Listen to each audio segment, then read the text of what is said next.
आज इस press conference में आप सब लोगों का स्वागत है और आज का जो सबसे महत्वपूर्ण विषय है, आप सब समझ रहे हैं उस चीज़ को, वह है अध्यापक भर्ती परीक्षा को लेकर। यह परीक्षा 24, 25 और 26 अपने निर्धारित तिथि और कार्यक्रम के अनुसार आयोजित की जाएगी। इसमें किसी को कोई संशय नहीं होना चाहिए।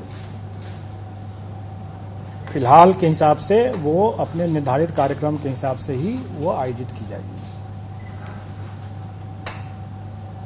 जो भी अभ्यर्थी इसमें आवेदन दिए हैं वो सभी के सभी इसमें भाग लेने के लिए अधिकृत हैं, वो भाग ले सकते हैं। आप सब लोगों को जानकारी दे दूं कि हम लोग परीक्षा के स्टेज पर हम किसी भी अभ्यर्थी की पात्रता या उसकी पात्रता नहीं है, इसकी जांच नहीं करते हैं।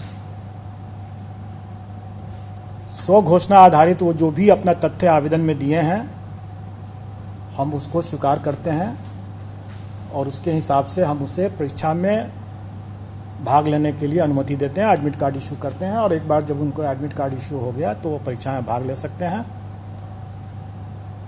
और डॉक्यूमेंट वेरिफिकेशन का जब स्टेज आता है, उस समय हम चेक करते हैं कि वो जो दावा किए हैं कि वो योग्य हैं, पात्र हैं, उसके बारे में उनके डॉक्यूमेंट वेरिफिकेशन के समय में हम चेक करते हैं। अब यहाँ पर आप लोग जरूर पूछेंगे और सब लोगों को ये संशय है कि बीएड वालों के केस में स्पष्ट कुछ होना चाहिए कि स्थिति क्या है। देखिए, आप लोगों ने माननीय सर्वोच्च न्यायालय का जो आदेश देखा होगा, उसके पेज 45 में के अंतिम पैरा में स्पष्ट लिखा हुआ है कि राजस्थान गवर्नमेंट ने बीएड अभ्यर्थियों से आवेदन नहीं लिया, उनको रोक दिया आवेदन देने से।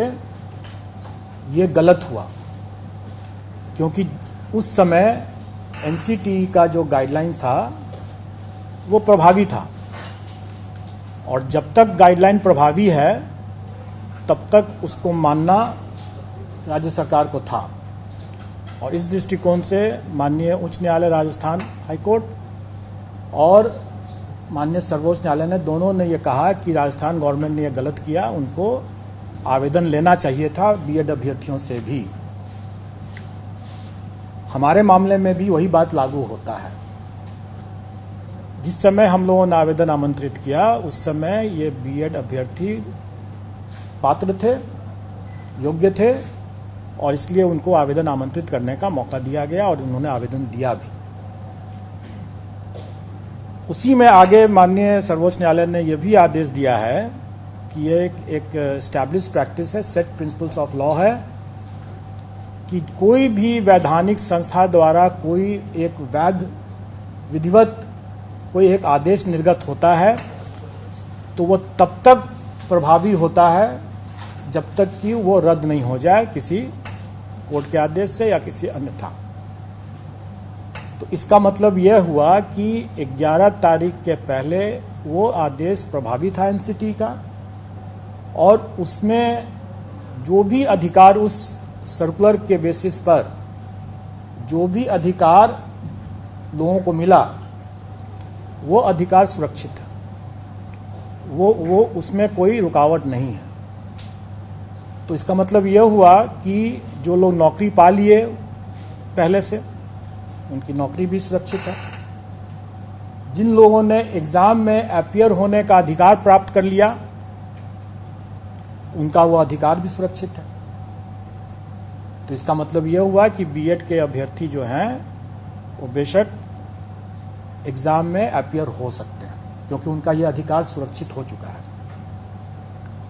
लेकिन यह अधिकार उनके सिर्फ एग्जाम में अपीयर होने का है जो कि सुरक्षित है, उसके फल पर उनका अधिकार अभी नहीं बना है।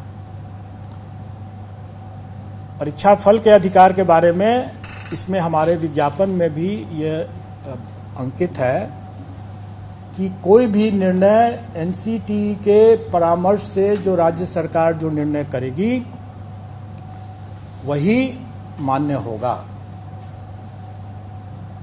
क्योंकि हम लोग एनसीटी से गाइडेड होते हैं, और जैसा कि मैंने पहले बताया कि पेज 45 सुप्रीम कोर्ट के ऑर्डर के लाइट में कि राजस्थान सरकार को भी एनसीटी के आदेश को मानना चाहिए था, क्योंकि वो उस समय प्रभावी था, और हम लोग भी उसी को मानते हैं। और एनसीटी का गाइडलाइन जो भी रहेगा, राज्य सरकार का जो भी उस पर जो निर्णय होगा वही अंतिम निर्णय होगा, वही मान्य होगा। ये सबको मानना है।